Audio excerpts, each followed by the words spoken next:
Exploring the bizarre. Your e-ticket ride into the world of the paranormal. Strap yourself in as we traverse the universe exploring the unexplained. UFOs, ghosts, lost worlds, cryptozoology, as well as other dimensions. It's time to take back the night. Now, your electrifying hosts of Exploring the Bizarre, Timothy Beckley and Tim Swartz. And it's another Thursday night on KCOR, and you are listening to Exploring the Bizarre. I'm Tim Swartz. Hopefully, Tim Beckley will be with us in a little while. So, unfortunately, you're not going to get to hear our little monologue that we usually like to do every Thursday night, or maybe that's a blessing for some people. I don't know. So instead, we'll just get right into our program, because we have got some really fantastic guests tonight. I mean, we're going to talk about a number of different things, from the Philadelphia experiments to ancient giants, to hopefully maybe even get into the Smoky God and Mount Shasta and the inner Earth. So let me just go right to it here and introduce our guests tonight. First of all, we have Stephan Sindoni. Now, Stephan is a researcher, author, filmmaker, and from an early age, he was an avid reader and spent much of his time learning about American history, ancient civilizations, religions, and Greek mythology.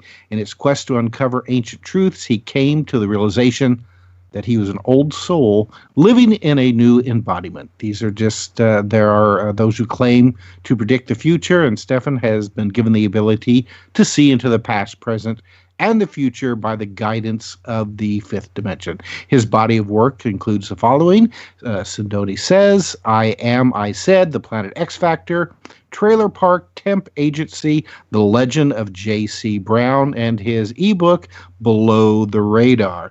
Now, also with us tonight is Jason Jarrell, and I think, Jason, your wife, Sarah Farmer, I hope she'll be with us tonight as well. Now, Jason and Sarah Farmer are investigative historians, and I'm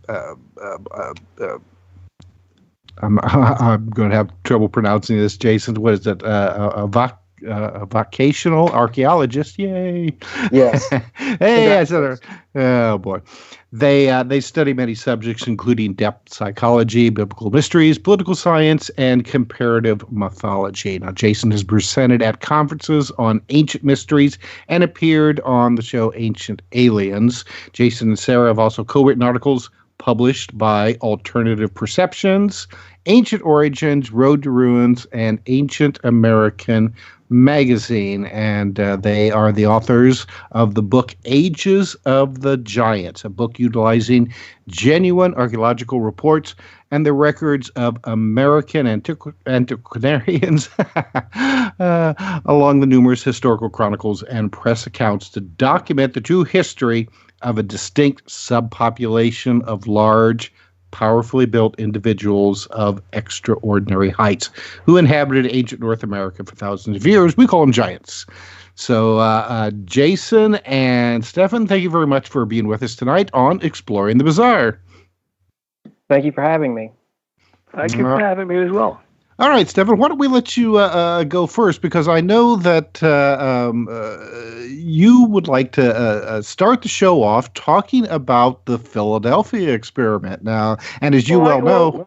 What I can do is I will start talking about giants, because I think that will make it more entertaining. So I'm going to start with giants, and I'll end with the Philadelphia if I can. Go for it. Hey, both the Philadelphia experiment and giants, inner Earth mysteries, we love all of those subjects. So go right ahead. Well, the past is tied to the present, and the present is tied to the future. It's all one. So we will start with the past, because if we can understand the past, then we'll see where we're going. I'll start by telling the listeners my name is Stephan Abraham Sindoni. I grew up in Williamsburg, Brooklyn. and which is in New York City and Brooklyn. My mother was a Portuguese Jew whose family migrated through England to Scotland. My father was Italian. And my grandmother, of the Italian descent, was born in Rome, about in a town called Formia, about 90 miles from Rome. My grandfather was from Sicily, a place called Milazzo, near Messina. Now, my grandparents, they didn't speak very much English, so I had to learn Italian to converse with them. And it was pretty difficult for someone, whose first language wasn't Italian. But I grew up a Roman Catholic, and my father, he wasn't religious at all. And there's a point to this story. My mother, who taught me scripture from the Old Testament and later the King James Version of the Christian Bible, taught me a lot of things about the Bible, which my biggest interest of it was stories about giants in the Old Testament. There were at least 80 times in the Old Testament that giants were mentioned. So this piqued my interest. One of the earliest mentions of giants could be found in the book of Genesis, chapter 14. The people were called the Amorites, and they were ranging in height from 6 foot to 30 feet in height. So that's pretty tall for giants in those days. The giants were said to be descendants of the biblical Noah of the flood, coming through his grandson's lineage, Canaan, and this can be found in Genesis 10, verse 15 or 16. The Anakim was probably something people are familiar with hearing. They were perhaps the best known of the giants dwelling in the land of Canaan at the time of Exodus, and this can be found in Numbers 13:33. And I preface this because I want anyone listening to be able to see that, I cover things with facts, because when you talk about religious things, you want to be right, because a lot of things people want to believe blindly, so I can't believe blindly. I have to walk a fine line when it comes to fact and fiction.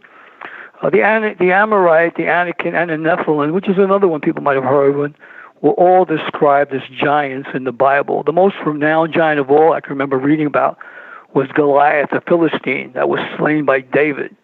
Goliath was said to have stood 9 feet 9 inches tall. So this was a big dude that we're talking about. As I researched the Old Testament even more, I found stories about the giants in the book of Samuel, chapter 16, verse 18, Samuel, chapter 21, verse 15 to 22, and then even in Chronicles, chapter 20, verse 48. But after reading about the many accounts of giants and their interaction with the people in those times, I was more than curious about the origin of man. One of the questions I had was, where did these giants come from? Another follow-up question I had was, were these giants visitors from another planet? Could the giants be aliens? And how many biblical accounts can be interpreted as UFOs or alien visitations? The answer was pretty interesting. I came up with there were 10 accounts of aliens, UFO accounts. We had Jacob's Ladder, the lines of Genesis, the Exodus, the ascension of Elijah, the angels of Sodom and Gomorrah, the sons of God, which were the line of Seth, and their interaction with humans, Zechariah and the flying scrolls, which was a UFO sighting, parting of the Red Sea, a phenomenal event, Ezekiel's wheel, which was depicted as a UFO, and the birth of Christ, where there were wise men who were guided by a light. I pretty much was convinced that the Bible was the greatest alien story ever written.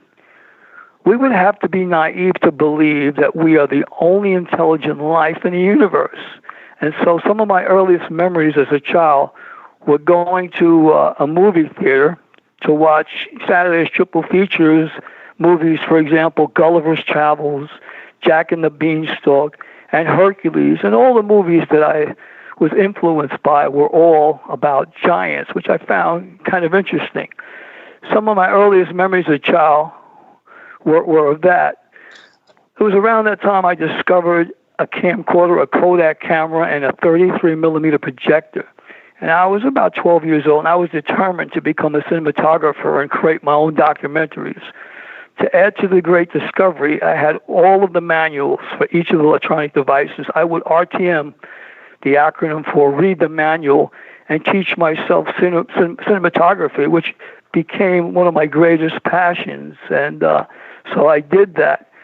Little did I know that years later I would take a job in Florida for a large electronics retailer and become a video sales counselor, and my area of expertise would become camcorders, television, and video products. It was a perfect job for someone who had a natural attraction to multimedia. In a couple of short years, I was producing television commercials and then later using my creative ability to create YouTube videos and creating personal websites. Moving the story along, in 2007, I was on the internet looking for ideas for a screenplay that I had planned to write when I came across a book written by Emily A. Frank.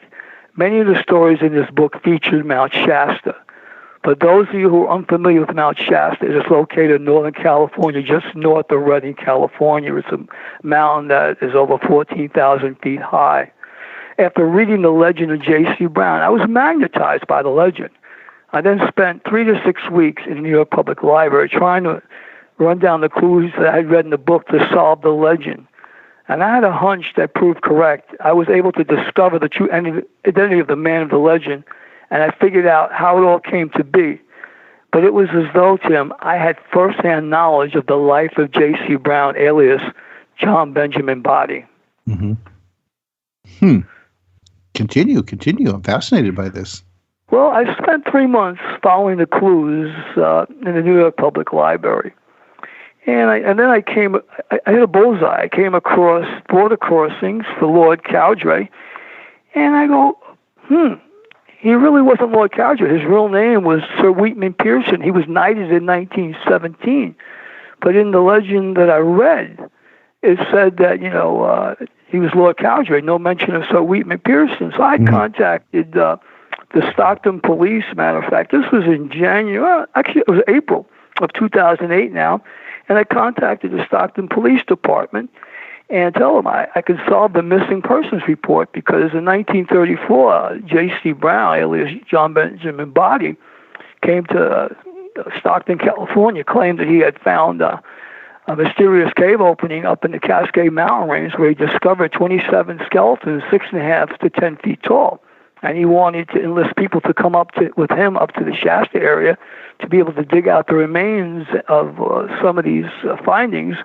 And then these people would get rich because of it. And he would keep the mummies that he found in one cave that were dressed in innate robes and appeared to be the king and queen of this civilization, which he believed to be Lemurian. So on the morning of June 19th of 1934, 80 people waited in vain for J.C. Brown to show up to take them off on this expedition, and the police were called, and people waited for vigil for about 48 hours to see, what happened to this man, but no sight. Nothing of him had happened, and people knew that he disappeared, but, they feared foul play, but nobody knew anything. So after reading the story, I became enthralled by it, Tim, and I said, I'm going to solve this legend. And so solving the legend is what I did. I contacted then the editor of the Stockton Record newspaper, who put me in touch with Mike Fitzgerald. And Mike Fitzgerald was very aware of the story of the legend of J.C. Brown. And after speaking to him, he said, how did you get all this information? I says, well, I only got excerpts of it from in a book. He says, well, much more than the book even talked about. So I didn't, let him know exactly how I knew what I knew. But I got his confidence where he sent me a PDF file, which I put up on my SindoniSays.com site, of the actual stories that were put out in the paper in 1934. The one with the initial article about him finding this cave that led under the bowels of Mount Shasta, and then the vigil where people waited on June 19th, where he just mysteriously disappeared. So after doing all this, I think I went on Coast to Coast a couple times talking about it. And I was contacted then by a listener. And a listener lived out in Tacoma, Olympia, Washington. And we became friends. And she said, there's someone that I'd like you to talk to. He's a Native American, and he has a lot to say about giants and the early origins of the Native culture. So I was chomping at the bit, to go out to, the West Coast to meet this man. So I was introduced to the Native American elder, and he was from the Puyallup tribe. I won't mention his name, though, because I would rather keep that anonymous here today, but I can share with you some of the things that he told me, if you like. Oh, yes, definitely. Okay, so we were taking a walk around the property when I first met him. And he said to me that, and I was an old soul. And and he said, behind you is Saint Germain, Master Jesus, and there was another gentleman that was with me, and whose name I had never heard before. And I said, wow, I got goosebumps on me. He says, you're not alone. He says, I knew you were coming. He says, I went into meditation, and they said that you were coming. I had to come meet you. So he says, I'm supposed to share my people's early history. So he began by telling me that his tribe had been around for 40,000 years, and they were brought to Earth from a distant planet in another solar system. So he said his ancestors stood between 8 and 9 feet tall. So here they were, the giants, and he referred to them as the tall ones. They wore buckskin clothing, and he even added that his grandfather would see the tall ones, as he referred to them, fishing in the Nisqually River. And this is near Olympia, Washington there. He also told me that during the Ice Age and Great Flood, that the Ant people, which were the Greys, took his people underground to avoid death from the disastrous events. So here it is. I have another tie-in to aliens there and giants. All right. Well, thanks, everyone, and good night. Tina, good night. Peter, good night. Carol, good night. Helen, good night.